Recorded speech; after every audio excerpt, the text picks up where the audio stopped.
नमस्ते। सदावत्सले मातृभूमि। किसान मूवमेंट, हम सब लगातार इस पर वाच किए हुए हैं। पूरा देश प्रतिक्रियाएं इन लेक्चर सीरीज पर देता है जिन पर मैं कुछ बोलता हूं। हालांकि किसान मूवमेंट केवल और केवल पंजाब और कुछ हिस्सा हरियाणा का, पश्चिमी उत्तर प्रदेश का भी कुछ हिस्सा हो सकता है रिबल पार्टियों का, जिनका ये मूवमेंट बनकर रह गया है। कम्युनिस्टों का, मुसलमानों का और खालिस्तानियों का ये मूवमेंट बनकर रह गया। बाकी पूरे देश में कोई भी किसान अब आधा शब्द नहीं बोल रहा है। इवन पूरे देश के किसान अब रिप्रेजेंटेशन कर रहे हैं कि ये कानून अगर हटा लिया गया तो फिर हम मूवमेंट कर देंगे, हम सरकार के खिलाफ आंदोलन कर देंगे। प्रधानमंत्री जी अभी 25 दिसंबर को बैठने वाले भी हैं और बैठ रहे हैं लगातार। वो देश भर के किसानों को संबोधित कर रहे हैं, किसानों से उनके प्रतिक्रियाएं ले रहे हैं, किसानों से उनके भावनाएं पूछ रहे हैं। ये सब कुछ चल रहा है। राज्य के मुख्यमंत्री सभी इन विषयों पर लगे हुए हैं। हालांकि वो रिबल पार्टियों के जो मुख्यमंत्री हैं, केंद्र सरकार के विरोधी पार्टियों के जो मुख्यमंत्री हैं, वो देश हित से ज़्यादा अपने सुप्रीमो की बात मानने वाले लोग हैं। इसलिए उनको ये बात समझ नहीं आएगी और वो लगातार मूवमेंट को कैसे बढ़ाया जाए इस पर विचार कर रहे हैं और पूरी ताकत लगा रहे हैं। खैर, ये जो कुछ भी चल रहा है मूवमेंट के नाम से, उसको एक बार समझा जा सकता है कि भाई मूवमेंट चल रहा है, आप गांधीवादी हो गए हैं, आप धरना प्रदर्शन दे रहे हैं, आप मौन व्रत रख रहे हैं, आप भूख हड़ताल कर रहे हैं। ये अगर वाकई में मूवमेंट के लोग होते तो ये बात समझ में आती है। लेकिन जब आप रोड जाम कर देते हैं, जब आप सड़कें जाम करते हैं, जब आप देश बंद करने का आह्वान करते हैं, हालांकि आपने देश बंद करने का आह्वान किया तो देश ने रिस्पॉन्ड किया और बता दिया कि हमें नहीं चाहिए, हमें आपके इस मूवमेंट में हम शामिल नहीं हैं। पूरे देश की दुकानें खोली गई। हालांकि इन लोगों ने बाद में विचार किया कि रोड जाम कर लिया, चूंकि रोड जाम कर दोगे, मुख्य मार्ग जाम कर दोगे तो अपने आप से अफरा तफरी फैलने वाली है। वो रिबल पार्टियों का, खासतौर से कम्युनिस्टों के ये मूवमेंट का तरीका रहा है। इसलिए कम्युनिस्टों ने तो ये तरीके अपनाकर और कांग्रेस ने ये तरीके अपनाकर कुछ मुख्य मार्ग जाम करने का कोशिश की थी। लेकिन जनता जनार्दन ने इनको रिस्पॉन्ड अच्छे से कर दिया। दूसरी बात ये भी है कि दिल्ली बॉर्डर पर जो फैक्ट्रियां थीं वो लगभग बंद सी हो गई हैं और वहाँ से अभी आज की सूचना है कि 30 से 40% जो लोग बाहर से काम करने वाले लोग थे वो अपने घरों को वापस चले गए, या दिल्ली के अंदर आ गए हैं, या दूसरी जगहों पर शिफ्ट हो गए हैं। क्योंकि उनको अगर भोजन नहीं मिलेगा, वो काम नहीं होगा, उनका माल सप्लाई नहीं होगा, उनका जो रॉ मटेरियल है वह नहीं आ पाएगा, उनका तैयार माल कहीं नहीं जा पाएगा, तो फैक्ट्रियाँ कैसे चलेंगी? और फैक्ट्रियाँ अगर नहीं चलेंगी तो टैक्स कहाँ से आएगा? और सवाल ये है कि वो टैक्स के पैसे से किसानों को सब्सिडी मिलती है, वो सब्सिडी कौन देगा और कैसे देगा? ये भी विचार उनको नहीं आया। अब जो नया मूवमेंट चला पिछले, हालांकि 10-12 दिन से चल रहा है, लेकिन कल जो हुआ या आज जो हो रहा है वो इतना भयानक है, इतना भयानक है कि मुझे लगता है कि देश के प्रत्येक व्यक्ति को रिस्पॉन्ड करना पड़ेगा। हमारे देश में लगातार हम स्वदेशी मूवमेंट चलाकर एक जंग लड़ते आए हैं। 1947 से नहीं, हम लोगों ने सबसे पहला इस तरह का मूवमेंट 1905 में शुरू किया था, जिसमें अंग्रेजों के द्वारा बनाए गए प्रोडक्ट्स को हमने बहिष्कार किया था, उनके स्कूलों का बहिष्कार किया था, उनके जो भी चीज़ें थी उनको सबको हमने बहिष्कार किया था। और नतीजा निकला था कि अंग्रेज स्वदेशी वर्सेस विदेशी में फंस गया था। तो हम 47 के बाद तो खास तौर से स्वदेशी का अभियान चला रहे हैं कि भारत में ही प्रोडक्ट तैयार हो, भारत के ही लोग बनाएं, भारत की कंपनियां उसमें काम करें, भारत के लोग उसको तैयार करें, भारत में टेक्नोलॉजी हो, भारत का इन्वेस्टमेंट हो, विदेशों से इन्वेस्टमेंट ज़रूर ले आएँ लेकिन भारतीय कंपनियां ही उसको कमांड करें। इसको ध्यान में रखते हुए फॉरेन डायरेक्ट इन्वेस्टमेंट भारत में अलाउ किया गया और फॉरेन डायरेक्ट इन्वेस्टमेंट की कंडीशनें ये रखेंगी कि किसी भारतीय कंपनी के साथ आपको अलायंस करना पड़ेगा, यानी कि टोटल कमांड भारत के पास रहनी चाहिए। फिर हमने एफडीआई लाने के लिए लगातार प्रधानमंत्री मोदी और प्रदेशों के मुख्यमंत्री इस तरह के काम करते रहते हैं, इस तरह की बैठकें करते रहते हैं।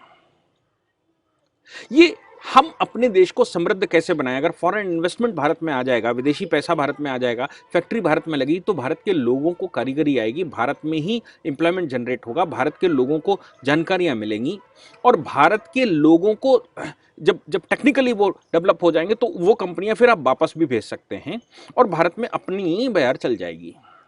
टेक्नोलॉजी आम हो गई तो घर घर में बनने लगेगा। ऐसा चीन में हुआ। हमने पीछे देखा बेंगलुरु में चीनी कंपनियों ने लगातार, पीछे मैंने एक लेक्चर भी उस पर रिकॉर्ड किया था कि चीनी कंपनियों ने वहां एसएफआई जो कम्युनिस्ट पार्टियां हैं, उन कम्युनिस्ट पार्टियों के लोगों को लेकर आईफोन की एक कंपनी पर हमला कर दिया था, विस्ट्रा पर, और हमला करके उसको बंद करवाने की कोशिश की थी। ग्लोबल टाइम ने उस पर खबर भी छापी थी कि अगर आप भारत में इन्वेस्टमेंट करेंगे तो यही हश्र होगा। इससे ये सिद्ध होता है कि भारत के कम्युनिस्टों का उनका कनेक्शन है और भारत से इंडस्ट्री कैसे वापस जाए, इसके लिए लगातार कम्युनिस्ट काम कर रहे हैं। लेकिन वहां येदियुरप्पा सरकार थी जिसने उस सब को कंट्रोल कर लिया और 120 लोगों के खिलाफ एफआईआर दर्ज की, उनकी गिरफ्तारियां चालू है। किंतु पंजाब, जो जहां पर कांग्रेस की सरकार है, अमरिंदर सिंह को माना तो यह जाता है कि वो राष्ट्र के फेवर में काम करने वाले लोग हैं, लेकिन चूंकि कांग्रेस के नेतृत्व में है इसलिए पितामह की बात मानना भी उनकी मजबूरी है, यानी कि राहुल गांधी और कंपनी की बात मानने भी मजबूरी है। अब जब हम स्वदेशी डेवलप कर रहे हैं तो सवाल ये आता है कि अगर हमारे देश में, मैं सपोज मेरी एक कंपनी हो, मेरी कंपनी में काम बढ़ने लगे, सरकार हमको आगे से आगे कुछ सब्सिडियां देने लगे, सरकार हमको प्रमोट करने लगे, सरकार प्रमोट करके ये कहे कि भाई डीके दुबे जी की कंपनी जो है वो भारतीय कंपनी है, इस कंपनी को हम सपोर्ट करते हैं, डीके दुबे की कंपनी बड़ी हो जाए। चूंकि सरकार सपोर्ट करके भारतीय कंपनियों को ऊपर उठा रही है, इसलिए इन कंपनियों के खिलाफ कम्युनिस्टों ने आवाहन करना है, कांग्रेसियों ने आवाहन करना है, क्योंकि उसका क्रेडिट मोदी जी को ना चला जाए, और दूसरा चीनी कंपनियां यहां से बाहर चली जाएंगी। रिलायंस, अडानी, अंबानी, बिरलास, टाटास, ये ऐसी ही कंपनियां हैं जिनको लगातार सरकार कोशिश कर रही है कि ये अप हो जाए। मैं ये समझ नहीं पाता हूं कि अगर कोई कंपनी 1000 करोड़ की हो जाती है, 1 लाख करोड़ की हो जाती है, वो काम लगातार कर रही है और उस काम के साथ साथ वो लगातार अपने आप को बढ़ा रही है।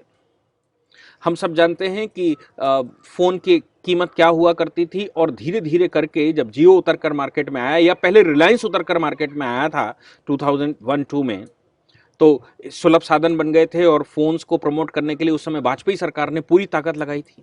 रिलायंस उसमें इनिशिएट किया था और उसने अपनी केबल डाली थी, और हमारे देश में जो उस समय इनकमिंग कॉल के 8 रुपए और आउटगोइंग कॉल के 16 रुपए हुआ करते थे, मुझे याद है। मैं आरपीजी का एक मोबाइल लिया करता था, पेजर चला करता था, उसके आने और जाने के पैसे होते थे। बाद में वो सब कुछ इतना सस्ता हो गया रिलायंस के आने की वजह से। मैं रिलायंस की तारीफ नहीं कर रहा हूं, मैं रिलायंस की वकालत नहीं कर रहा हूं, लेकिन मैं ये कह रहा हूं कोई भी स्वदेशी कंपनी भारत में अगर काम करती है तो उसको क्यों ना बढ़ाया जाए। विदेशी कंपनियों का भारत में काम करना आवश्यक है क्या? विदेशी कंपनियों के बगैर अपना काम नहीं चलता क्या? डच वोडाफोन या एयरटेल या और कंपनियां क्या भारत में कंपटीशन के लिए ठीक नहीं है? करना चाहिए। रिलायंस अगर इस विषय पर उतरी और उसने मार्केट को रेगुलेट किया, मार्केट में अपने टावर्स लगाए, उसने इन्वेस्टमेंट किया और हमको सस्ता मोबाइल, सुलभ मोबाइल, सुलभ इंटरनेट, और भारत में आज की तारीख में पूरे वर्ल्ड में सबसे ज़्यादा डेटा खर्च करने वाला देश बन गया है भारत। यहाँ रिलायंस जैसी कंपनियों ने एक ऐसा कंपटीशन छेड़ दिया कि कंपनियों को मजबूरन रेट कम करने पड़े। कंपटीशन में रहना है तो रेट कम करने पड़ेंगे। अब पंजाब में जो किसान आंदोलन के नाम से आंदोलन कर रहे हैं, उन्होंने रिलायंस के टावर तोड़ने शुरू कर दिए हैं, रिलायंस के पेट्रोल पंप तोड़ना शुरू कर दिया है। कहते हैं अडानी, अंबानी, बिरला और टाटा को हम जड़ से खत्म कर देंगे। कमाल है साहब।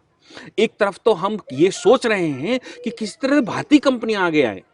अगर आप रिलायंस को खत्म करेंगे तो आप वोडाफोन को बढ़ाएंगे, आप दूसरी कंपनियों को बढ़ाएंगे, क्योंकि आपको ऑप्शन तो चाहिए।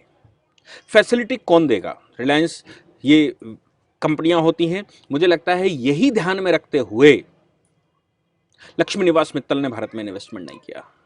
लक्ष्मी निवास मित्तल आज विश्व के सबसे बड़े लोगों में से एक है, और जितनी स्टील भारत पैदा करता है उतनी वो अकेला व्यक्ति पैदा करता है, लेकिन विदेशों में उसने फैक्ट्रियां लगा रखी। अगर वो भारत में आ जाए और भारत में बहुत सारा इन्वेस्टमेंट कर दे तो उसका हश्र भी वही होने वाला है। क्यों? क्योंकि वो भारत में कैसे कर देगा? भारत में अगर इन्वेस्टमेंट करेगा तो चीनी कंपनियों को लाभ कैसे होगा?